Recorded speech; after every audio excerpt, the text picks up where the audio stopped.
ठीक है, तो चलिए पहले हम लोग एटम के बारे में समझते हैं।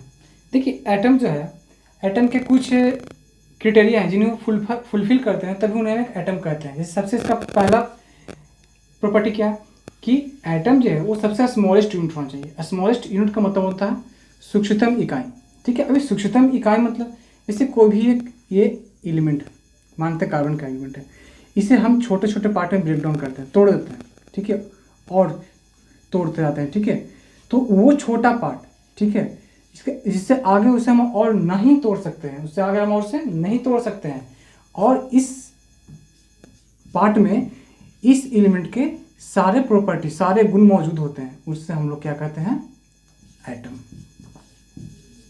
ओके, देखिए दूसरा, may not be exist independent. वो स्वतंत्र रूप से रह भी सकते हैं और स्वतंत्र रूप से नहीं भी रह सकते हैं। इसका क्या मतलब, वो स्वतंत्र रूप से रह भी सकते हैं और नहीं भी रह सकते हैं। ठीक है, चलिए इसको हम लोग इससे समझने के बाद समझेंगे क्योंकि वो इसी में बेस्ट है। Take part in chemical reaction. ठीक है, वो स्वतंत्र रूप से रह भी सकते हैं और नहीं भी रह सकते हैं। तो अगर नहीं रह सकते हैं, रह सकते हैं और नहीं रह सकते, तो अगर नहीं रह सकते हैं तो आखिर रहते फिर कैसे हैं? तो अगर जब वो स्वतंत्र रूप से नहीं रह पाते हैं तो क्या करते हैं, वो किसी न किसी केमिकल रिएक्शन में, रासायनिक अभिक्रिया में क्या करते हैं, वो भाग लेते हैं। जैसे देखिए, इससे ऑक्सीजन है। ठीक है, ये ऑक्सीजन का एक एटम है, ऑक्सीजन का एक परमाणु है।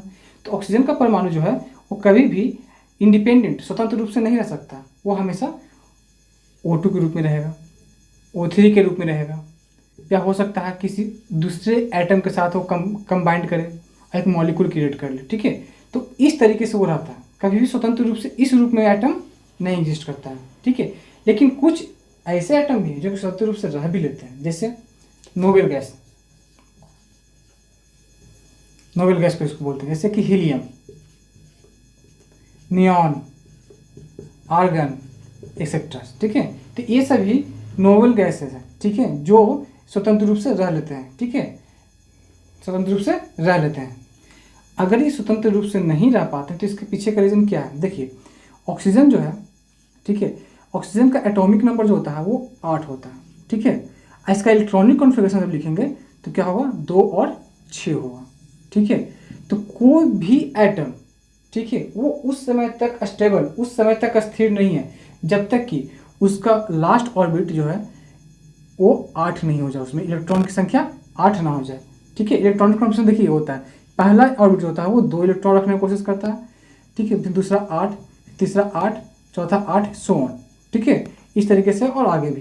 तो देखिए, तो अगर हम ऑक्सीजन को लेते हैं तो ऑक्सीजन का पहला जो ऑर्बिट है उसमें 2 इलेक्ट्रॉन है, ये तो फुलफिल हो गया। ठीक है, दूसरा में क्या बेचारा, दूसरा में क्या, उसे चाहिए था 8 लेकिन है 6। ठीक है, तो इसे वो कंप्लीट करने के लिए क्या करेगा, केमिकल रिएक्शन में पार्टिसिपेट करेगा। ठीक है, इससे O2 बनेगा फिर। ठीक है, या फिर H2O बनेगा। ठीक है, एटम को हम लिखते कैसे हैं? ठीक है, देखिए इससे कार्बन होता है, CAR, कार्बन। ठीक है, तो कार्बन का सिंबल C होता है। ठीक है, तो क्या C से कोई और एलिमेंट का नाम सुनने होता है? होता है, जैसे कैल्शियम। ठीक है, तो कैल्शियम में अगर हम C से लिखेंगे तो फिर ये समझना मुश्किल हो जाएगा कि कौन कार्बन है कौन कैल्शियम है। ठीक है, तो इसलिए क्या करते हैं कि फर्स्ट लेटर कैपिटल हम लेते हैं और सेकेंड लेटर से हम इसका 2 लेटर लेते हैं। जिसमें फर्स्ट लेटर क्या होता है, capital, first letter always capital होता है। ठीक है, और सेकेंड लेटर क्या फिर ले लेंगे, स्मॉल। मानते हैं कोई एक और एलिमेंट है, कोई एक और एलिमेंट है जिसमें क्या है कि उसका 2 लेटर आगे का वो मैच कर रहा है। जैसे मान लीजिए कोई भी एक है, जैसे CA कुछ और है। ठीक है, कुछ और है, तो इसमें क्या करेंगे हम कि CA और उसके बाद फिर एक लेटर और ऐड करेंगे, लेकिन फर्स्ट लेटर हमेशा कैपिटल और बाकी स्मॉल में होना चाहिए। इस तरीके से हम एक एटम के सिंबल्स को यूज करते हैं। ठीक है, देखिए जब हम लोग एटम पढ़ते हैं, जैसे ऑक्सीजन एटम पढ़ते हैं कि ये O4 ऑक्सीजन एटम है, C4 कार्बन एटम है। ठीक है, तो क्या ये एक एटम जो है, ठीक है, ये क्या दिखाता है, ये दिखाता है, ये अपने 1 मोल दिखाता है, ये 1 मोल। अब बोलिए 1 मोल क्या आफत है? देखिए 1 मोल होता है, 1 मोल होता है क्या, 1 मोल होता है एक संख्या, जैसे 1 दर्जन होता है ना, 1 दर्जन, सॉरी, तो 1 दर्जन में क्या होता है, 12। ठीक है, तो 12 क्या है, वो संख्या है। अब 12 वो दर्जन, चाहे केला देते हैं तो केला के लिए लिखते हैं कि 1 दर्जन केला है, या फिर अगर कद्दू है तो उसके लिए भी बोल सकते हैं कि 1 दर्जन कद्दू है। मतलब दर्जन मतलब 12, एक काउंटिंग है। तो एक मोल भी क्या है, एक संख्या है।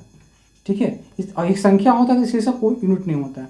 क्या है संख्या, 6.022 इंटू 10 का पावर 23।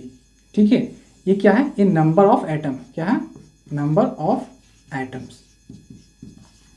ठीक है, और ये इसी चीज़ को डिनोट करता है। अगर सिर्फ ओ लिखा हुआ तो इसका मतलब आप समझिए कि ये एक एटम का नहीं बात कर रहा, 1 मोल ऑफ एटम का बात कर रहा। ठीक है, ऑक्सीजन जो है 1 मोल ऑफ एटम ये दिखा रहा है। ठीक है, अभी मोल क्या होता है हम लोग एक चैप्टर ही पढ़ेंगे मोल कंसेप्ट नाम से। ठीक है, इसे हम लोग अभी लीव करते हैं। बस मोल का मतलब समझेंगे कि मोल क्या है। मोल जो है एक नंबर है जो कि ये दिखाता है कि इस एलिमेंट के में ये इतने एटम प्रेजेंट हैं। ठीक है, इतने एटम प्रेजेंट होते हैं। एटम परमाणु जो होते हैं वो बहुत ही सूक्ष्मतम कण होते हैं। ठीक है, इससे हमें दूरी नापना होता है। ठीक है, तो दूरी नापना होता है तो उसके लिए हम लोग मीटर यूज़ करते हैं। ठीक है, मीटर एक इकाई होता है, एक यूनिट होता है जिसका हम लोग यूज़ करते हैं कि हाँ ये अगर इतना दूर है तो ये दूरी को हम लोग मीटर बोलेंगे, ये दूरी है तो इस दूरी को हम सेंटीमीटर बोलेंगे। ठीक है, लेकिन अब एटम जो होता है, एटम में बहुत ही छोटे पार्टिकल्स होते हैं, तो इनके मास को हम लोग कैसे मेजर करते हैं, तो इनके मास को मेजर करने के लिए भी एक स्केल बनाया गया है। ठीक है, और वो स्केल जो है आपका ये कार्बन 12। ठीक है, कार्बन 12 का जो मास होता है इसको क्या किया गया कि 1/12 से डिवाइड कर दिया गया। ठीक है, तो 12 से जब डिवाइड कर दिया गया तो ये जो निकल के रिजल्ट मिला, ठीक है, कार्बन 12 का 12th पार्ट जो किया गया, तो इसी को बोलते हैं हम लोग, क्या बोलते हैं, AMU। इसको हम लोग बोलते हैं एटॉमिक मास यूनिट। जैसे हम लोग अगर लेंथ को नापना था तो उसके लिए हम लोगों ने मीटर रखा, उससे छोटे अगर लेंथ को नापा तो सेंटीमीटर रखा, बहुत बड़े लेंथ को नापा तो उसके लिए लाइट ईयर रखा गया। तो ये जो है मतलब कि बहुत ही छोटा मास है। तो इन छोटा मास को मेजर करने के लिए हम लोग क्या किए कि जो कार्बन 12 होता है, कार्बन 12 क्या था, कार्बन का ही आइसोटॉप्स है। ठीक है, समस्थानिक बोलते हैं इसको। ठीक है, उसको लिया गया और उसके मास को 12 से डिवाइड कर दिया गया, और उसको डिवाइड करने के बाद जो रिजल्ट आया उसको हम लोगों ने क्या कर दिया, एक AMU। ठीक है, अब यही जो है एक AMU जो है, ठीक है, अब इसी से हम बाकी सभी को कंपेयर करते हैं। जैसे 1 सेंटीमीटर बराबर 1 मीटर बराबर इतना होता है, हम लोग को पता है। ठीक है, मान लेते हैं। ठीक है, तो अगर 1 मीटर बराबर अगर ये लेंथ है, ठीक है, तो अगर इस लेंथ को अगर मेजर करना है तो हम लोग क्या करते हैं, इन इसी से कंपेयर करते हैं, कहते हैं अरे ये इसका डबल है, इसका मतलब क्या होगा, ये मतलब 2 मीटर हो गई। अगर ये 1 मीटर है तो ये 2 मीटर कहलाएगा। ठीक है, तो मीटर क्या है, तो मीटर क्या कुछ नहीं, मीटर एक लेंथ है, मतलब एक स्टैंडर्ड यूनिट मान लिया गया है। इस चीज़ को हम लोग मान लिए कि ये क्या है, 1 मीटर है, तो इसी से बाकी को कंपेयर कर देते हैं। तो अगर एटॉमिक मास को हमको मेजर करना है तो उस कंडीशन में क्या करते हैं, हम एक स्केल मान लेते हैं, एक स्टैंडर्ड स्केल। ठीक है, और स्टैंडर्ड स्केल किसको माना, कार्बन 12 आइसोटॉप्स को। जब हम उसके मास को 12 से डिवाइड किए तो जो रिजल्ट हमको मिला, उस रिजल्ट को हम लोगों ने क्या किया, एक AMU मान लिया गया। अब कार्बन का ही आइसोटॉप्स क्यों लिया गया, ये भी तो बात है। देखिए, पहले हाइड्रोजन को लिया गया था, ठीक है, फिर ऑक्सीजन को लिया गया, लेकिन इन दोनों को लिया गया तो ये दोनों जो थे पेट्रोल के सारे एलिमेंट को सेटिस्फाइड नहीं कर रहे थे। मीन्स बाकी जितने भी बाकी एलिमेंट थे उनके जो मास थे, उनके मास फ्रैक्शन में आ जाते थे, फ्रैक्शन में मीन्स भिन्न के रूप में। ठीक है, तो ये स्टडी को थोड़ा सा डिफिकल्ट बना रहे थे। ठीक है, इसीलिए क्या किया गया, जब कार्बन 12 के आइसोटॉप्स को लिया गया, उसको 12 से डिवाइड किया गया, तो ये एग्जैक्ट क्या लगभग अप्रोक्स 1 AMU के लिए हम लोगों ने इसे एक यूनिट मान लिया। और इस यूनिट का हम लोग कहाँ करते हैं, नाम से ही, और नाम से ही साबित हो रहा है, एटॉमिक। एटम मतलब परमाणु के मास को नापने का यूनिट है। क्या है ये, एटॉमिक मास यूनिट। हिंदी में इसे बोलेंगे परमाणु द्रव्यमान इकाई। ठीक है, कहीं कहीं शॉर्ट में सिर्फ यू भी लिख दिया जाता है, इंडिकेट। इसे आइसोटॉप्स का बात किया गया। ठीक है, तो कार्बन के भी 2 आइसोटॉप्स हैं, कार्बन 12 और कार्बन 14। ठीक है, क्लोरीन का लिया जाए तो क्लोरीन का भी 2 है। ठीक है, एक 35 इसका एटॉमिक मास आता है, और एक जो है इसका एटॉमिक मास कितना आता है, 37। ठीक है, लेकिन हम लोग पढ़ते हैं कि क्लोरीन का एटॉमिक मास होता है वो 35.5 होता है। ठीक है, अब एक 35 है, 37 है, और हम लोग 35.5 पढ़ते हैं, ये अप्रोक्स में है। ठीक है, तो आखिर हम इन दोनों में से किसे सही माने और किसे नहीं माने, ठीक है।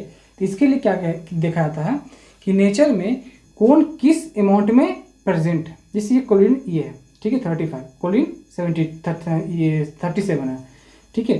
तो ये जो है इसके अगर 3 एटम मिलते हैं तब इसके एक एटम मिलता है, ठीक है।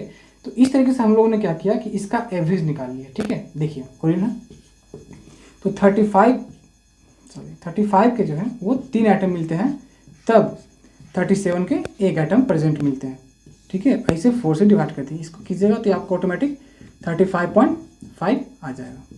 हम मास का बात करते हैं, ठीक है। अब मास वो चाहे एटम का हो या मॉलिक्यूल का हो, दोनों का मेथड अप्रोक्स सेम है। चलिए देखते हैं।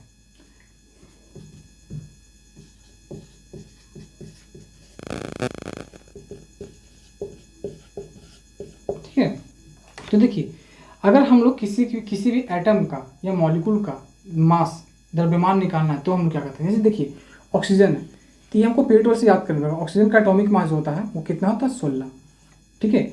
अगर ऑक्सीजन का मतलब O2 का इसका मॉलिक्यूलर मास पूछ दिया है तो क्या होता है, क्योंकि एक एटम का मास 16 होता है और यहाँ ऐसे ऐसे 2 है, ये क्योंकि ये जो है ये 2 ऑक्सीजन से मिलकर बना है, तो इसमें क्या करेंगे हम 2 से मल्टीप्लाई कर देंगे तो क्या हो जाएगा 32, ठीक है।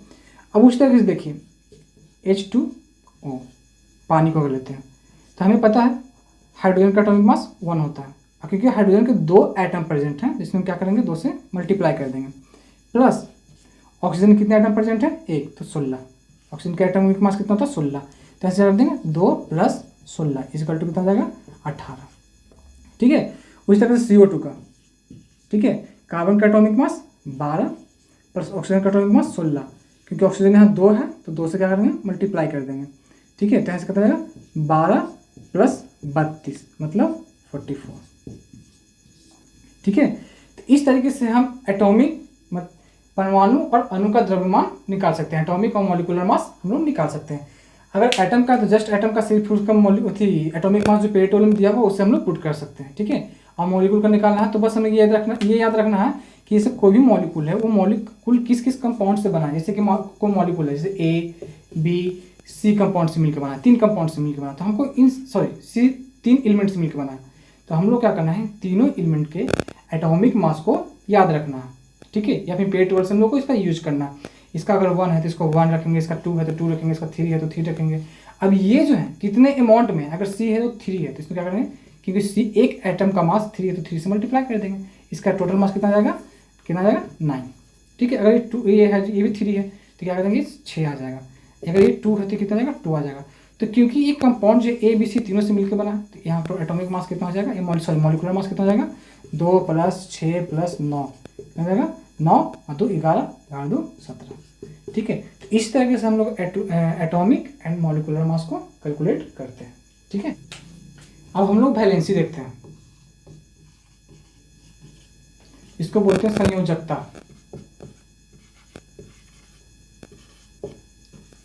देखिए क्या होता है, इससे कोई भी एटम जो होता है, ठीक है, तो कोई भी एटम जो होता है जैसे सोडियम का एटम लेते हैं, ठीक है। तो सोडियम का एटम जो होता है उसमें 11 इलेक्ट्रॉन होते हैं, जितने एटॉमिक नंबर होते हैं उतने नंबर ही इलेक्ट्रॉन होते हैं, उतने नंबर ही प्रोटॉन होते हैं, ठीक है। तो देखिए तो एटम का स्ट्रक्चर कुछ ऐसा होता है, ठीक है, ठीक है। तो पहला में 2 इलेक्ट्रॉन रहेगा, दूसरा में 8, फिर 8, ठीक है। तो देखिए अगर इसको हम इस चीज़ पे लाते हैं इसके स्ट्रक्चर पे तो क्या होगा, सोडियम का क्या लिख सकते हैं इलेक्ट्रॉनिक कॉन्फ़िगरेशन, ठीक है। इलेक्ट्रॉनिक विन्यास हम लोग क्या ले सकते हैं, पहला क्योंकि 11 है तो पहला तो 2 रख लेगा, फिर 8 भी हो जाएगा, अब 2 8 10 हो गया। अब इसे चाहिए तो 8 था लेकिन 8 मिलेगा नहीं, इसे कितना मिलेगा 1, ठीक है। तो आउटर मोस्ट बाहरी कक्षा में मौजूद वो इलेक्ट्रॉन जो किसी रिएक्शन में पार्टिसिपेट लेते हैं, जो किसी रासायनिक अभिक्रिया में भाग लेते हैं, उसे ही हम लोग संयोजकता कहते हैं, ठीक है। उसे ही हम लोग क्या कहते हैं संयोजकता कहते हैं। अब देखिए सोडियम जो है, सोडियम क्या लास्ट में 1 इलेक्ट्रॉन है, 2 8 और ये 1 है, तो ये इसको और कितने इलेक्ट्रॉन चाहिए 7, तो क्या करेगा, इस 7 इलेक्ट्रॉन लेने की जगह अच्छा है कि एक इलेक्ट्रॉन को ये लूज कर दे, एक इलेक्ट्रॉन को ये त्याग दे। तो सोडियम जो है, ठीक है, इसमें प्रोटॉन कितने थे, 11, इलेक्ट्रॉन कितने थे, 11। लेकिन अब क्योंकि ये अगर एक इलेक्ट्रॉन को त्याग देगा तो अब इसके पास नंबर ऑफ इलेक्ट्रॉन कितना बच जाएंगे, 10। ठीक है, तो अब बताइए कि अगर ये 10 बच गए तो ये अब ये सोडियम है आपका, ठीक है, ये कैसा बिहेव करेगा, पॉजिटिव चार्ज, धनावेश की तरफ बिहेव करेगा, धनात्मक आवेश की तरह बिहेव करेगा। क्यों? क्योंकि देखिए जितने नंबर ऑफ इलेक्ट्रॉन उतने नंबर ऑफ प्रोटॉन होते हैं, तब कोई भी एलिमेंट जो है वो क्या रहता है, न्यूट्रल रहता है, ठीक है, उदासीन रहता है, उसमें किसी चार्ज का फिर कोई अथी नहीं होता, जिसे प्रोटॉन भी 11 है, इलेक्ट्रॉन भी 11 है, ठीक है। तो ये दोनों मिलकर क्या होते हैं, एक इसको न्यूट्रल फॉर्म देते हैं, उदासीन बना देते हैं। लेकिन जैसे ही इसमें से एक इलेक्ट्रॉन को लूज करते हैं, ठीक है, तो क्या करेगा, एक इलेक्ट्रॉन को लूज किया तो प्रोटॉन की पावर बढ़ गई। ये यही दिखा रहा है, इसमें प्रोटॉन क्या है, प्रोटॉन की संख्या एक ज़्यादा है, ठीक है। अगर क्लोरीन को लेते हैं, क्लोरीन का एटॉमिक नंबर कितना है, 17। अगर 17 को हम लोग काटते हैं तो क्या होता है, देखिए 2, 8 और 7। तो इससे क्या चाहिए, इससे एक इलेक्ट्रॉन चाहिए, इससे क्या चाहिए, एक इलेक्ट्रॉन चाहिए, क्योंकि ये 7 लूज करने से अच्छा है कि एक इलेक्ट्रॉन किसी से गेन कर ले, ठीक है। तो क्लोरीन क्या हो जाएगा, क्लोरीन में जो प्रोटॉन की संख्या 17 था और इलेक्ट्रॉन की संख्या जो 17 था वो कितना हो जाएगा, 18 हो जाएगा एक गेन करने के बाद। तो हम इसे लिख सकते हैं Cl-, ये नेगेटिव चार्ज दिखाता है कि इसमें एक नेगेटिव चार्ज बढ़ गया, ठीक है। अब चलिए इसे हम लोग देखते हैं।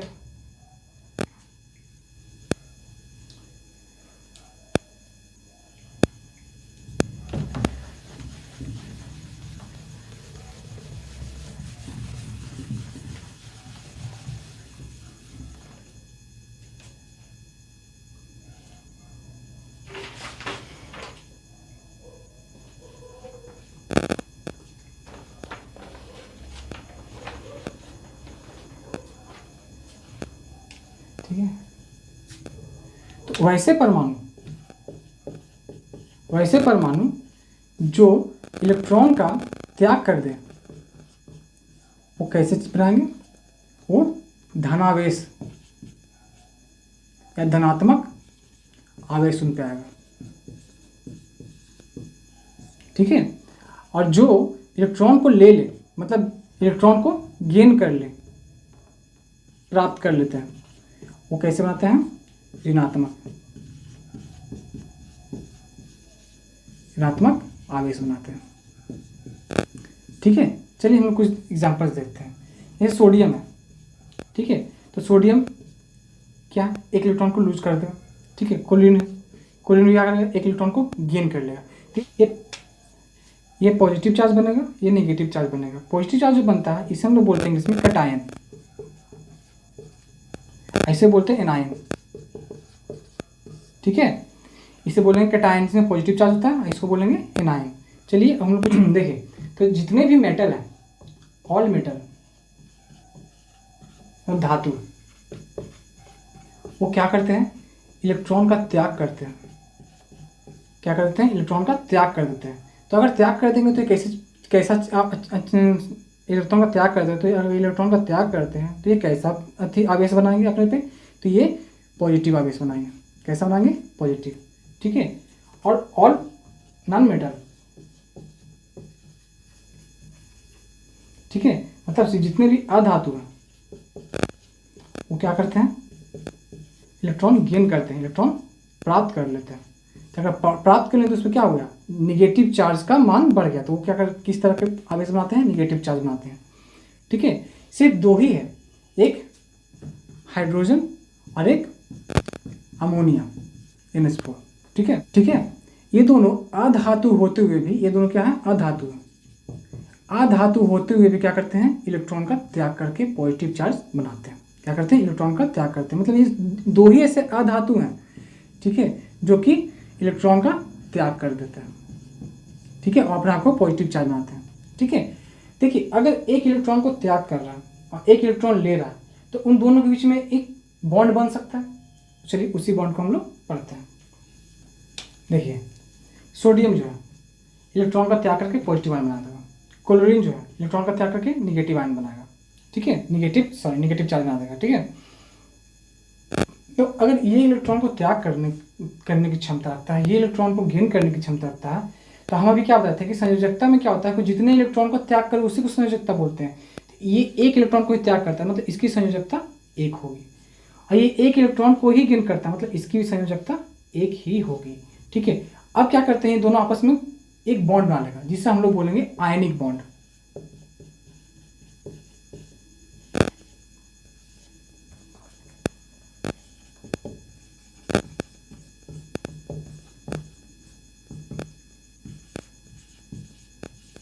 ठीक है, आयनिक बॉन्ड बनाएगा।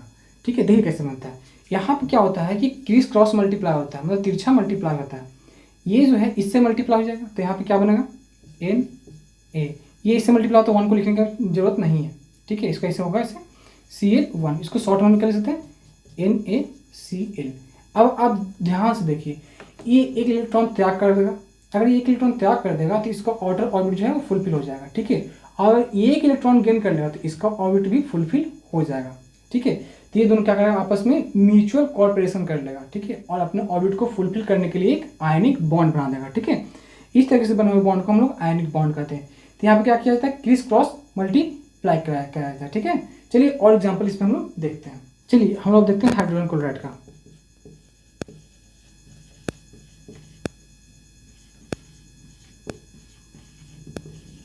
ठीक है, हाइड्रोजन क्लोराइड का देखिए, हाइड्रोजन और क्लोराइड नाम ही है, ये हाइड्रोजन और क्लोरीन से मिलकर बना है। तो देखिए, तो हाइड्रोजन का अटॉमिक नंबर 1 होता है। ठीक है, तो अगर अटॉमिक नंबर 1 होता है तो हमें अभी हमने पढ़ा है कि हाइड्रोजन क्या होता है, इलेक्ट्रॉन को लूज करने का कैपेसिटी रखता है, तभी तो एक पॉजिटिव आयन बना लेता है ये। ठीक है, तो इसका वैलेंसी क्या होगा 1, तो इसकी संयोजकता कितनी होगी 1, और क्लोरीन का 1 होता है, अभी हमने यहाँ से पढ़ा। ठीक है, क्रिस क्रॉस मल्टीप्लाई कर देंगे, क्या बन जाएगा HCl। ठीक है, चलिए अमोनिया देखिए नाइट्रोजन और हाइड्रोजन से मिलकर बनाता है। ठीक है, अगर नाइट्रोजन का एटॉमिक नंबर लेते हैं तो इसका एटॉमिक नंबर कितना होता है 7। ठीक है, तो इसका वैलेंसी क्या हो जाएगा, इसका जो वैलेंसी हो जाएगा वो आपका हो जाएगा 2। ठीक है, और क्या बचा 5, तो इसको 8 बनाने के लिए कितना चाहिए 3। ठीक है, तो इसका वैलेंसी कितना हो जाएगा 3, और हाइड्रोजन का वैलेंसी तो हम जानते ही हैं। ठीक है, तो ये क्या करेगा, आपस में मल्टीप्लाई कर लेगा, क्रॉस मल्टीप्लाई, तो क्या जाएगा NH3, 1 यहाँ और 3 यहाँ। अगर किसी ने पूछ दिया कि हम इसको क्रिस क्रॉस मतलब तिरछा मल्टीप्लाई क्यों करते हैं इसको आखिर गुना, इसके पीछे लॉजिक क्या है, रीज़न क्या है कि क्यों गुना कर दे। किसी ने कह दिया बस गुना कर दो, मैं गुना कर दिया, नहीं, समझना है कि गुना क्यों करते हैं। ठीक है, चलिए देखते हैं।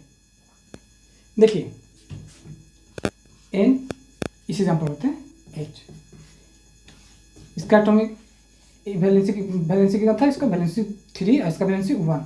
ठीक है, तो देखिए क्रिस क्रॉस मल्टीप्लाई कर दी तो हम लोगों ने लिख दिया NH3। ठीक है, NH3। ठीक है, देखिए तो ये कहना चाहता है कि अगर ये नाइट्रोजन लिए तो एक नाइट्रोजन को कितने इलेक्ट्रॉन की आवश्यकता है, 3 इलेक्ट्रॉन की आवश्यकता है। ठीक है, अब हाइड्रोजन जो है, हाइड्रोजन के पास क्या कैपेसिटी है, हाइड्रोजन के पास कैपेसिटी है कि वो एक बार में सिर्फ एक ही इलेक्ट्रॉन को दे सकता है, एक ही दे सकता है। इसका मतलब कि एक नाइट्रोजन जो है, ठीक है, 3 हाइड्रोजन से कंबाइंड करना पड़ेगा उसको, तभी तो एक बार ये एक इलेक्ट्रॉन देगा, एक बार ये एक इलेक्ट्रॉन इसको देगा, एक बार ये एक इलेक्ट्रॉन इसको देगा, तभी तो इसका आउटर ऑर्बिट फुलफिल होगा। हम अभी क्या बताते हैं कि कोई भी रिएक्शन इसलिए होता है ताकि उसका आउटर ऑर्बिट, बाहरी कक्षा पूर्ण हो सके। तो नाइट्रोजन तो एक ही रहेगा, लेकिन हाइड्रोजन कितना हो जाएगा 3 हो जाएगा। ठीक है, इसलिए क्रिस क्रॉस मल्टीप्लाई करते हैं, इसके पीछे का लॉजिक यही है। यानी इससे क्या निकालना, तो संयोजकता में क्या करते हैं कि किसी भी एलिमेंट के लास्ट ऑर्बिट में 1 2 3 4 5 6 7 या 8 इलेक्ट्रॉन, मतलब इतना ही इलेक्ट्रॉन हो सकते हैं। तो अगर इलेक्ट्रॉन यहाँ से यहाँ तक इन सभी के बीच में है तो यही उनका वैलेंसी हो जाता है, यही उनकी संयोजकता हो जाती है। ठीक है, लेकिन अगर 5 से 7 के बीच में हो, ठीक है, तो इसके लिए हम लोग क्या करते हैं, इसको 8 में से सब्ट्रैक्ट करते हैं। 8 में से क्या करते हैं, 5 हो गया, 6 हो गया, चाहे 7 हो गया, इन सबको क्या करते हैं घटाते हैं, और जो रिजल्ट आपका मिलता है, ठीक है, ये आपकी संयोजकता कहलाती है। ठीक है, क्या होता है? संयोजकता कहलाता है। ये भी कोई डाउट हो गया हो तो आप मेरे टेलीग्राम चैनल का लिंक मैं डिस्क्रिप्शन में दिया हुआ है, उसे ज्वाइन करके आप उनसे ज़्यादा क्वेरी पूछ सकते हैं।